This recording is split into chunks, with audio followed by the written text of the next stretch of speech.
Assalamualaikum warahmatullahi wabarakatuh. Baiklah, kami dari kelompok 2 ingin mempresentasikan tentang isu global. Saya sebagai ketua kelompok dan anggota saya yang pertama adalah Anggun Makira, yang kedua Fitri Ayu Ramadona, ketiga Megawati, keempat Fegian Serlinta.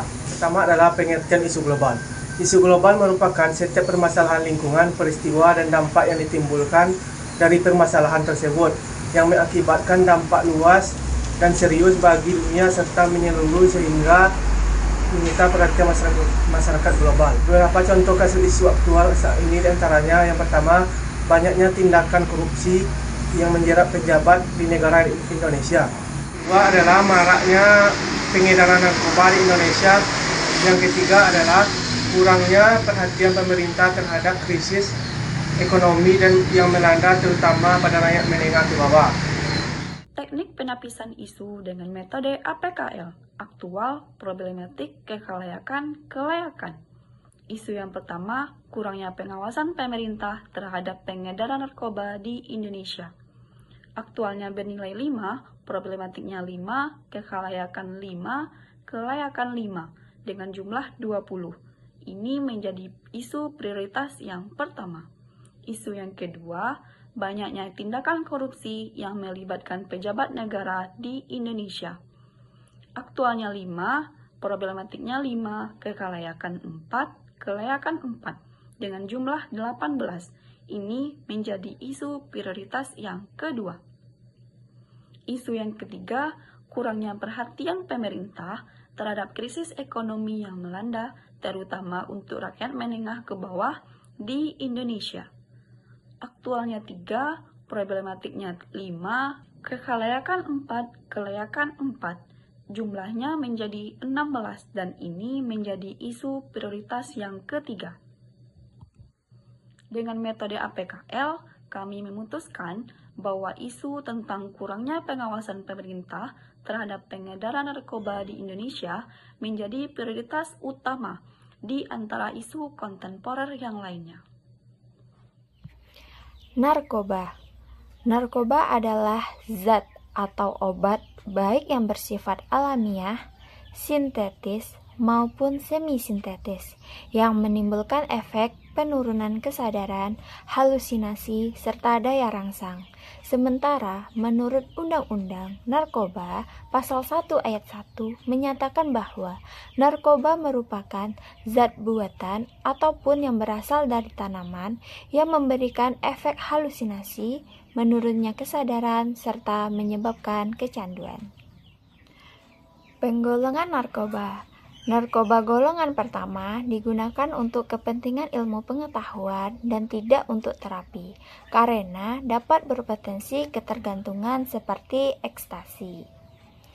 Narkoba golongan kedua juga berpotensi tinggi menimbulkan ketergantungan. Jenis dari golongan ini seperti morfin, alfa-prodina, dan lain-lain. Narkoba golongan ketiga memiliki resiko ketergantungan yang cukup ringan dan banyak dimanfaatkan untuk pengobatan seperti terapi, seperti metadon, deksamfetamin, dan sebagainya. Narkoba golongan keempat banyak digunakan untuk pelayanan kesehatan, serta berpotensi ringan mengakibatkan ketergantungan seperti diazepam, bromazepam, fenobarbital, clonazepam, dan lain-lain. Oke, kita bicara tentang data kasus narkoba di Indonesia. Data Pusat Informasi Kriminal Nasional Pusiknas Bareskrim Polri pada bulan Januari 2025 itu ada kasus sebanyak 3.936 kasus narkoba. Nah, seluruh Polda turut menindak wilayahnya masing-masing. Yang pertama yaitu untuk wilayah tertinggi yaitu Polda Sumut sebanyak 447 kasus narkoba yang terjadi di wilayah tersebut.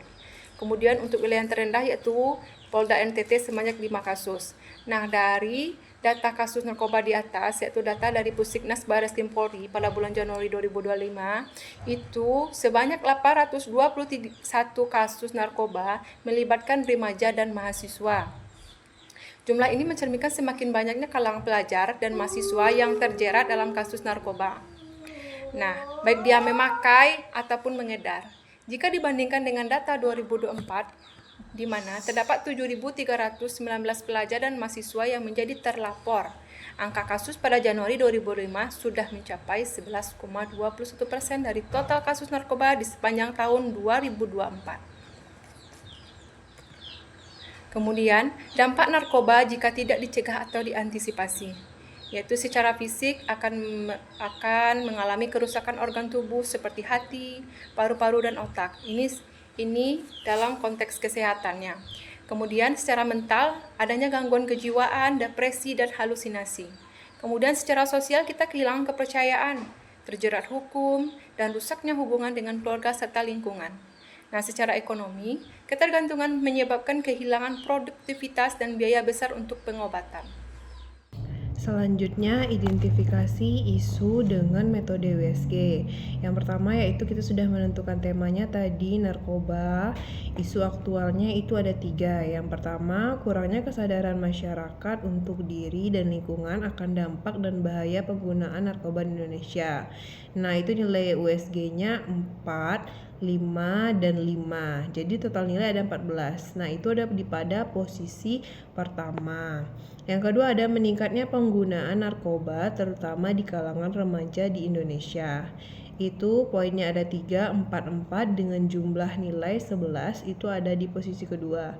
Nah, yang ketiga, mudahnya pengedaran narkoba di kalangan masyarakat saat ini di Indonesia. Itu poinnya ada 3, 5, 4 dengan total nilainya ada 12, itu pada posisinya yang ketiga atau ranking ketiga. Jadi kita bisa mengambil dari ketiga isu aktual ini, yaitu yang nomor 1, kurangnya kesadaran masyarakat untuk diri dan lingkungan akan dampak dan bahaya penggunaan narkoba di Indonesia dengan total nilai 14. Nah, setelah mengidentifikasi isu dengan metode USG, sudah dapat isunya.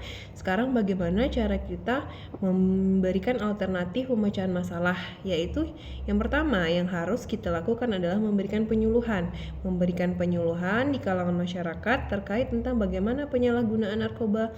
Apa sih dampak yang akan ditimbulkan kalau kita memakai narkoba? Dan apa bahaya narkoba yang akan ditimbulkan? Apalagi terutama pada kalangan pelajar, kalangan mahasiswa, seperti pekerja, keluarga, dan masyarakat yang rentan terkena gampang sekali terkena dengan pengaruh narkoba ini. Nah, yang kedua yang harus kita lakukan adalah memberikan sanksi dan hukuman yang sesuai kepada pemakai, pengedar, atau bandar narkoba sekalipun. Nah, selanjutnya yang terakhir kita bisa meningkatkan dan memperketat pengawasan terhadap pengedaran yang dilakukan oknum-oknum yang tidak bertanggung jawab di kalangan masyarakat oleh pemerintah. Nah, sekian dari kami. Terima kasih.